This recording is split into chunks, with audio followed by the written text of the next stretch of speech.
கர்த்தருடைய பரிசுத்த நாமத்திற்கு மகிமை உண்டாவதாக. தேவன் அருளிய அப்போ மினிஸ்ட்ரி மூலமாக உங்களோடு தொடர்பு கொள்வதிலும் மகிழ்ச்சி அடைகிறோம். இன்றைக்கும் இந்த நாளிலும் தேவன் நமக்கு கொடுக்கிற வார்த்தை 1 யோவான் 2 அதிகாரம் 17 உலகமும் அதன் இச்சையும் ஒளிந்து போகும், தேவனுடைய சித்தத்தின்படி செய்கிறவனோ என்றென்றைக்கும் நிலைத்திருப்பான். ஹல்லேலூயா. கிறிஸ்துவுக்குள் பிரியமானவர்களே, கர்த்தருடைய வார்த்தை சொல்லுகிறது, உலகமும் அதன் இச்சையும் ஒளிந்து போம், தேவனுடைய சித்தத்தின்படி செய்கிறவனோ என்றென்றைக்கும் நிலைத்திருப்பான் என்று. பிரியமானவர்களே, இந்த உலகம் அழிந்து போகக்கூடியது. இந்த உலகத்தில் உள்ள இச்சையான காரியங்கள் அழிந்து போகக்கூடியது. ஆனால் தேவனுடைய சித்தத்தின்படி யாரெல்லாம் வாழ்கிறார்களோ அவர்கள் என்றென்றைக்கும் நிலைத்திருப்பார்கள். வானமும் பூமியும் ஒரு நாள் அழிந்து போகும், கர்த்தருடைய வார்த்தைகளோ ஒரு நாளும் அழிந்து போவதில்லை. ஹல்லேலூயா.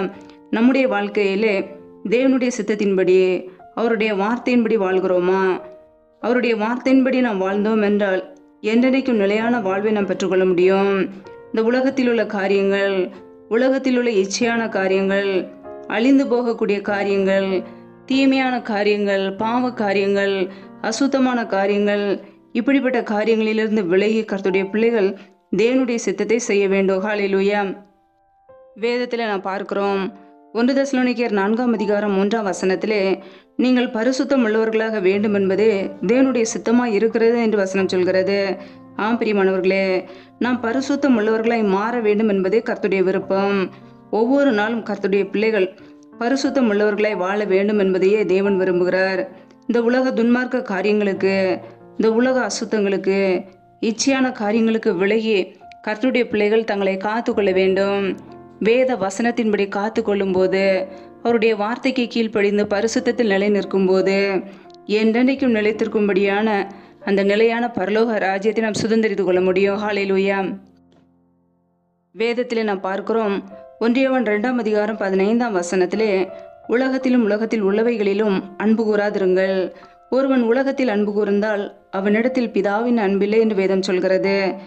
பிரியமானவர்களே, கர்த்தருடைய வார்த்தை மிக தெளிவாக கூறுகிறது, உலகத்திலும் உலகத்தில் உள்ளவைகளிலும் அன்பு கூறாதிருங்கள் என்று. இன்றைக்கு கர்த்தருடைய பிள்ளைகளாகி நாம் இந்த உலக காரியங்களிலே, உலக சிற்றின்பங்களிலே அன்பு கூர்ந்து அதற்கு அடிமையாக இருக்கிறோம். ஆனால் கர்த்தருடைய வார்த்தை சொல்லுகிறது, ஒருவன் உலகத்தில் அன்பு கூர்ந்தால் அவனிடத்தில் பிதாவின் அன்பில்லை என்று. நாம் உலகத்தை நேசிக்கிறோம், ஆனால் நம்மை உருவாக்கிய பிதாவை, தேவனை நாம் மறந்து விடுகிறோம். இன்றைக்கு அனைவருடைய வாழ்க்கையிலே உலக காரியங்களிலே, உலக சிற்றின்பங்களிலே அன்பு கூர்ந்து அதை நேசித்து பாவத்திலே வாழ்ந்து கர்த்தரை விட்டு விலகி வாழ்கிறார்கள்.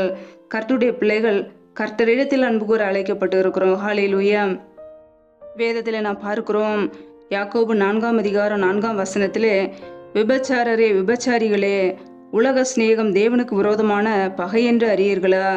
ஆகையால் உலகத்துக்கு சிநேகிதனாய் இருக்க விரும்புகிறவன் தேவனுக்கு பகைஞனாய் இருக்கிறான் என்று வசனம் சொல்கிறது.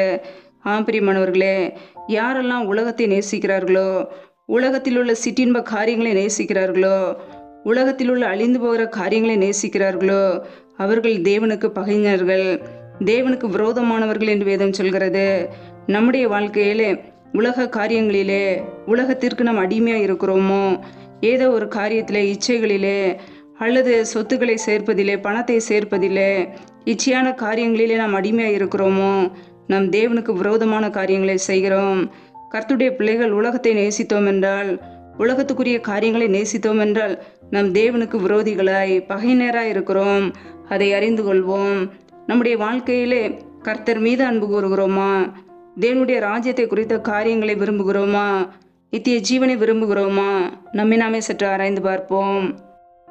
வேதத்தில் நாம் பார்க்கிறோம், மார்க் எழுதிய சுவிசேஷ பகுதி 12 அதிகாரம் 30 கர்த்தருடைய வார்த்தை இப்படியாக கூறுகிறது, உன் தேவனாகிய கர்த்தரிடத்தில் உன் முழு இருதயத்தோடும், உன் முழு ஆத்துமாவோடும், உன் முழு மனதோடும், உன் முழு பலத்தோடும் அன்பு கூறுவாயாக என்பதே பிரதான கற்பனை என்று. பிரியமானவர்களே, நம் தேவனாகிய கர்த்தரிடத்தில் முழு இருதயத்தோடு, முழு ஆத்துமாவோடு, முழு பலத்தோடு நாம் அன்பு கூற வேண்டுமா?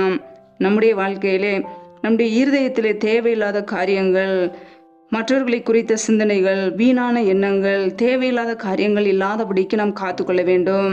நம்முடைய முழு இருதயமும் கர்த்தரை தேடுவதிலே இருக்க வேண்டும். கர்த்தரை தேடுகிறவர்களுக்கோ ஒரு நன்மையும் குறைவுபடாது. நம்முடைய முழு இருதயமும் யாரை சார்ந்து காணப்படுகிறது? மற்ற மனிதர்களை நேசிக்கிறோமா? நம்முடைய முழு இருதயமும் யாரை சார்ந்து இருக்கிறது? யாரையாவது நேசிக்கிறோமா? அல்லது தேவனை விட யாரையாவது நேசித்து அன்பு கூறுகிறோமா? மற்றவர்களுக்கு நாம் இடம் கொடுக்கிறோமா? இச்சையான காரியங்களுக்கு இடம் கொடுக்கிறோமா? நம்முடைய முழு மனதும் யாரை சார்ந்து காணப்படுகிறது? யாரிடத்துல நாம் அன்பு கூறுகிறோம்? நாமே சற்று ஆராய்ந்து பார்ப்போம். இன்றைக்கு அனைவருடைய வாழ்க்கையிலே, கர்த்தருடைய பிள்ளைகளே, இருதயத்திலே உலக காரியங்கள், உலக அன்பு, உலக நட்பு, தேவனுக்கு விரோதமான காரியங்கள், இப்படிப்பட்ட காரியங்கள் காணப்படுகிறது. நாம் தேவனிடத்தில் அன்பு கூற அழைக்கப்பட்டு இருக்கிறோம். நம்முடைய முழு இருதயமும் கர்த்தரை சார்ந்து வாழும்போது, அவரையே நம்பி வாழும்போது, அவர் நம்மை நடத்துகிறவராய் இருக்கிறார். ஹல்லேலூயா. கர்த்தருடைய பிள்ளைகள் உலகத்தில் உள்ள காரியங்களிலே அன்பு கூறாதபடிக்கு, உலகத்தை சிநேகிக்காதபடிக்கு, நம்மை உருவாக்கிய கர்த்தரை நேசிப்போம், தேவனை நேசிப்போம், அவரிடத்தில் அன்பு கூறுவோம். ஏனெனில் இந்த உலகத்தில் உள்ள காரியங்கள், மாம்சத்தின் இச்சைகள், கண்களின் இச்சைகள், ஜீவனத்தின் பெருமையான காரியங்கள், இவைகள் பிதாவினால் உண்டானவைகள் அல்ல. அவைகள் இந்த உலகத்துக்குரிய காரியங்கள். இந்த உலகத்துக்குரிய காரியங்கள் ஒரு நாள் அழிந்து போகும். இந்த உலகத்தில் உள்ள இச்சையான காரியங்கள் ஒரு நாள் அழிந்து போகும். ஆனால் கர்த்தருடைய சித்தத்தை செய்தோம் என்றால் நிலையான பரலோக ராஜ்யத்தை நாம் சுதந்திரித்துக் கொள்ள முடியும். என்றென்றைக்கு நம்முடைய வாழ்க்கையிலே நாம் நிலைத்திருப்போம். ஹல்லேலூயா. வேதத்திலே நாம் பார்க்கிறோம், கலாத்தியர் 1:4 அவர் நம்மை இப்பொழுது இருக்கிற பொல்லாத பிரபஞ்சத்தின் என்று விடுவிக்கும்படி நம்முடைய பிதாவாகிய தேவனுடைய சித்தத்தின்படியே நம்முடைய பாவங்களுக்கு தக்கதாக தம்மை தாமே ஒப்பு கொடுத்தார் என்று வேத வசனத்திலே வாசிக்கிறோம். பிரியமானவர்களே, அவர் நம்மை இப்பொழுது இருக்கிற இந்த பொல்லாத உலகத்திலிருந்து விடுதலையாக்கும்படி இயேசு கிறிஸ்து வெளிப்பட்டார். நம்முடைய பாவங்களுக்காக அவர் தம்மை தாமே ஒப்பு கொடுத்தார். தேவனுடைய சித்தத்தை நிறைவேற்றினார். நாம் இந்த உலகத்திலே சிக்கிக்கொள்ளாதபடிக்கு, இந்த உலக பாவங்களிலே சிக்கிக்கொள்ளாதபடிக்கு நம்மை விடுதலையாக்க இயேசு கிறிஸ்து வந்தார். ஹல்லேலூயா.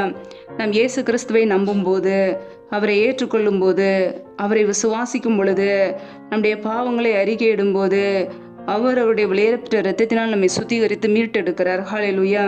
கர்த்தருடைய பிள்ளைகள் இந்த உலக காரியங்களுக்கு, உலக சிற்றின்பங்களுக்கு, உலக அசுத்தங்களுக்கு இடம் கொடுக்காதபடிக்கு இயேசு கிறிஸ்துவை விசுவாசிப்போம். அவருடைய வார்த்தைகளிலே நிலைத்திருப்போம். அவருடைய வார்த்தையிலே நிலைத்திருக்கும் போது கனி கொடுக்கிற ஒரு வாழ்க்கை நமக்குள்ளே இருக்கும். ஹல்லேலூயா. ஆவிக்குரிய கனிகள் நமக்குள்ளே செயல்படும். இந்த உலக காரியங்களிலே சிக்கிக் கொள்ளாதபடிக்கு நம்முடைய முழு இருதயமும் நம்மை உருவாக்கிய தேவனை சார்ந்து இருக்கட்டும். அதையே கர்த்தர் விரும்புகிறார். ஹல்லேலூயா. ஒருவேளை தேவனுக்கு பிரியமில்லாத உலக காரியங்களிலே, உலக பண ஆசையிலே, உலக சிற்றின்பங்களிலே சிக்கி கொண்டு இருப்போம் என்றால் அதை விட்டு மனம் திரும்பி வாழ்வோம். தேவனுடைய சமூகத்திலே அர்ப்பணிப்போம். நம்முடைய பாவங்களை அவருடைய சமூகத்திலே அறிக்கையிடும்போது அவைகளை மன்னித்து இரக்கங்களை கொடுக்கிற தேவன். ஹல்லேலூயா. நம்முடைய கர்த்தராகிய இயேசு கிறிஸ்துவை விசுவாசிப்போம். நம்மை விடுதலையாக்க வந்த மெய்யான தெய்வத்தை சார்ந்து கொள்வோம். அவருடைய சித்தத்தை செய்வோம். பரிசுத்தமுள்ள ஒரு வாழ்க்கைக்கு நேராக நடப்போம். கர்த்தர் அதற்கேற்ற கிருபைகளை கொடுத்து நம்மை ஆசீர்வதிப்பார், வழி நடத்துவார். ஹல்லேலூயா. கர்த்தர் தாமே இந்த வார்த்தையின்படி உங்களை ஆசீர்வதிப்பாராக. ஆமென். நம்மை நாமே அவருடைய சமூகத்திலே தாழ்த்தி அர்ப்பணித்து ஜெபிப்போம். ஜெபம். எங்களை அதிகமாய் நேசிக்கிற எங்கள் அன்பின் பரலோக தகப்பனே, துதிக்கிறோம், ஸ்தோத்திரிக்கிறோம் அப்பா. இந்த நாளிலும் கூட உடைய வார்த்தைகளோடு எங்களோடு பேசினீரே, அதற்காக உமக்கு ஸ்தோத்திரம், ஸ்தோத்திரம், ஸ்தோத்திரம். நல்லவரே துதிக்கிறோம், வல்லவரே துதிக்கிறோம், மகிமையுள்ளவரே துதிக்கிறோம். நேற்று மீண்டும் என்று மாறாத எங்கள் அன்பு நேசரே துதிக்கிறோம். ஜீவாதிபதி ஆனவரே துதிக்கிறோம். எங்களுக்காக ஜீவனை கொடுத்தவரே துதிக்கிறோம். நல்ல மேய்ப்பரே துதிக்கிறோம். ஒவ்வொரு நாளும் எங்களை வழிநடத்துகிறவரே துதிக்கிறோம். எங்களை முற்றிலுமாக உடைய சமூகத்தில் அர்ப்பணிக்கிறோம். எங்களுடைய ஆவி, ஆத்மா, சரீரம், சிந்தனை, நினைவுகள் எல்லாம் இயேசு கிறிஸ்துவின் இரத்தத்துக்குள்ள அப்பா கட்டப்படட்டும். உடைய வல்லமையில கரத்துக்குள்ள அர்ப்பணிக்கிறோம். எங்களை பாதுகாத்து வழி நடத்துவீராக. ஒவ்வொரு நாளையும் எங்களுடைய தேவைகளை சந்திக்கிறீரே. உண்ணவும் உடுக்கவும் தங்குவதற்கு இடம் கொடுத்து எங்களை பாதுகாக்கிறவரே, பராமரிக்கிறவரே, உம்மை துதிக்கிறோம், துதிக்கிறோம், துதிக்கிறோம் அப்பா. இப்பொழுதும் யாரெல்லாம் இணைந்து ஜெபிக்கிறார்களோ அந்த ஒவ்வொரு குடும்பங்களையும் உடைய கரங்களிலே அர்ப்பணிக்கிறோம். இணைந்திருக்கிற ஒவ்வொரு குடும்பங்களையும் ஆசீர்வதிப்பீராக. ஒவ்வொரு குடும்பங்களையும் பாதுகாத்து கொள்வீராக. பிள்ளைகள் செய்கின்ற வேலைகள், தொழில்கள், வியாபாரங்கள் எல்லாவற்றையும் ஆசீர்வதிங்கப்பா. என்னென்ன தொழில்கள் செய்கிறார்களோ, என்னென்ன வேலைகள் செய்கிறார்களோ எல்லாவற்றிலும் உடைய கரம் கூட இருக்கட்டும் அப்பா. பிள்ளைகளுடைய கையின் பிரயாசங்களை வர்த்திக பண்ணுங்க, பெருக பண்ணுங்க, ஆசீர்வதிங்க. கையின் பிரயாசங்கள் தேவையில்லை செலவுக்கோ, வீண் செலவுக்கோ, மருத்துவ செலவுக்கோ, வடிக்கும் சொல்லி போகாதபடிக்கு கையின் பிரயாசங்களை ஆசீர்வதித்து பெருக பண்ணுங்க. இப்படியே ஆசீர்வதிக்கும் கரம் பிள்ளைகளோடு கூட தங்கியிருக்கட்டும். இப்படியே பாதுகாக்கும் கரம் பிள்ளைகளோடு கூட தங்கியிருக்கட்டும். பிள்ளைகளுடைய எல்லைகள் பெரிதாகட்டும். எந்த தீங்கும் பிள்ளைகளை துக்கப்படுத்தாதபடிக்கு, வேதனைப்படுத்தாதபடிக்கு பாதுகாத்து ஆசீர்வதிப்பீராக. இப்படியே கரங்களிலே அர்ப்பணிக்கிறோம் அப்பா. எந்தெந்த குடும்பங்களிலெல்லாம் வேலைக்காக ஜெபிக்கிறார்களோ, வேலை காரியங்களில் இருக்கிற தடைகளை நீக்கி ஆசீர்வதிங்கப்பா. என் தேவன் ஆசீர்வதித்து பெருக பண்ணுங்க. பிள்ளைகள் படிப்புக்கேற்ற நல்ல வேலைகளை ஏற்படுத்தி கொடுங்க. எந்தெந்த குடும்பங்களிலெல்லாம் கர்ப்பத்தின் கனிக்காக பல மாதங்களாக கண்ணீரோடு பாரத்தோடு ஜெபிக்கிறார்களோ, என் தேவன் மனமிறங்கி ஆசீர்வதிங்கப்பா. கர்ப்பத்தின் கனியில் இருக்கிற தடைகளை முற்றிலுமாக நீக்கி போடுவீராக. இயேசு கிறிஸ்துவின் வல்லமையுள்ள நாமத்தினாலே தடைகள் முற்றிலுமாக நீக்கப்பட்டு போவதாக. ரீபா ரபா ரபா தூராபா ரீகாபா ராகாபா ரூகாபா ரபா ரியாக்கோபோரோ ஷேக்கில் எதினமா ஹதரபா. என் தேவன் ஆசீர்வதிங்க. தடைகளை நீக்கி போடுங்க. எந்தெந்த குடும்பங்களிலெல்லாம் திக்கற்ற பிள்ளைகளாய் தனிமையோடு வாழ்கிறார்களோ, கணவரால் கைவிடப்பட்ட ஒரு சூழ்நிலையிலே யாருமே இல்லாமல் கண்ணீர் வடிக்கிறார்களோ, என் தேவன் மனமிறங்கி ஆசீர்வதிங்கப்பா. திக்கற்ற பிள்ளைகளுக்கு நீரே சகாயர். பிள்ளைகளுக்கு மனம் இறங்குங்க. பிள்ளைகளுடைய தேவைகளை சந்திங்க, பொருளாதார தேவைகளை சந்திங்க, பண தேவைகளை சந்திங்க, ஆசீர்வதிங்க. எந்தெந்த குடும்பங்களிலெல்லாம் கடன் பிரச்சனையிலே உபத்திரவத்தோடு கண்ணீரோடு ஏன் வாழ வேண்டும் என்று யோசிக்கிறார்களோ, என் தேவன் மனம் இறங்குவீராக. என் தேவன் ஆசீர்வதிங்கப்பா. கடன் பிரச்சனையிலிருந்து விடுதலை கொடுங்க. பிள்ளைகள் வாழ்க்கையில் இருக்கிற தரித்திர நிலைமைகள் எல்லாம் இயேசு கிறிஸ்துவின் நாமத்தினாலே மறைந்து போகட்டும். என் தேவன் ஐஸ்வர்ய சம்பனர். பிள்ளைகளை ஆசீர்வதிங்க. பிள்ளைகளை கடன் கொடுக்கிறவர்களாய் மாற்றுங்கப்பா. நீயோ கடன் வாங்காதிருப்பாய், நீயோ கடன் கொடுப்பாய் என்ற வசனத்தின்படி பிள்ளைகளை ஆசீர்வதித்து பெருக பண்ணுங்க. உடைய கரங்களிலே அர்ப்பணித்து தாழ்த்தி ஜெபிக்கிறோம். இந்த இரவு நேரத்தில் இன்பமான நித்திரை கொடுங்கப்பா. நல்ல சொப்பன தரிசனங்களை வெளிப்படுத்துங்க. வரப்போகிற காரியங்களை குறித்து திட்டமாய் பேசுங்க. அதிகாலையில் எழுந்து நம்முடைய சமூகத்திலே காத்திருக்க புது கிருபையில பெற்றுக்கொள்ள அர்ப்பணிக்கிறோம். சத்துரு கொண்டு வருகிற போராட்டங்கள், பிரச்சனைகள், தீமைகள், மரண பயங்கள், இருளின் அதிகாரங்கள், ஆபத்துகள், நாச மோசங்கள், விக்னங்கள், தீமைகள் எல்லாவற்றிற்கும் விலக்கி எங்களை பாதுகாத்துக் கொள்ளுங்க. அப்படியே இரத்த கோட்டைகளை அர்ப்பணிக்கிறோம். அப்படியே கிருபைகளை அர்ப்பணிக்கிறோம். அப்படியே மகிமைகளை அர்ப்பணிக்கிறோம். நீரே எங்களுக்கு பாதுகாப்பு, நீர் எங்களுக்கு கோட்டை, நீர் எங்களுக்கு அரணமாய் இருக்கிறீர். அப்படியே சமூகத்திலே தாழ்த்தி ஜெபிக்கிறோம் அப்பா. ஜீவனுள்ள நாட்களெல்லாம் நன்மை கிருபை தொடரும் என்ற வார்த்தையின் பிரகாரம் ஒவ்வொரு குடும்பங்களையும் ஆசீர்வதிங்க. அப்படியே நன்மையினால் நிரப்புங்கப்பா. அப்படியே கிருபையினால் நிரப்புங்க, ஆசீர்வதிங்க, பலப்படுத்துங்க. சோர்ந்து போன அப்படியே பிள்ளைகளுக்கு பலத்தை கொடுங்க, சத்துவத்தை கொடுங்க. யாரெல்லாம் பலவீனத்தோடு சோர்வோடு வியாதியோடு இருக்கிறார்களோ, என் தேவன் அவர்களை சுகப்படுத்துவீராக. அப்படியே சுகமாக்கும் கரம் பிள்ளைகளை தொட்டு சுகமாக்கட்டும், விடுதலையாக்கட்டும். அப்படியே கரங்களிலே தாழ்த்தி அர்ப்பணித்து ஜெபிக்கிறோம். எல்லா துதி கன மகிமை எல்லாமும் ஒருவருக்கே செலுத்துகிறோம். இயேசு கிறிஸ்துவின் மூலம் ஜெபிக்கிறோம் எங்கள் ஜீவனுள்ள நல்ல பிதாவே, ஆமேன். கர்த்தர் தாமே உங்களையும் உங்கள் குடும்பங்களையும் ஆசீர்வதிப்பாராக. ஆமேன். Thanks for watching. Please subscribe our channel. Click the like and share. Click the bell. God bless you.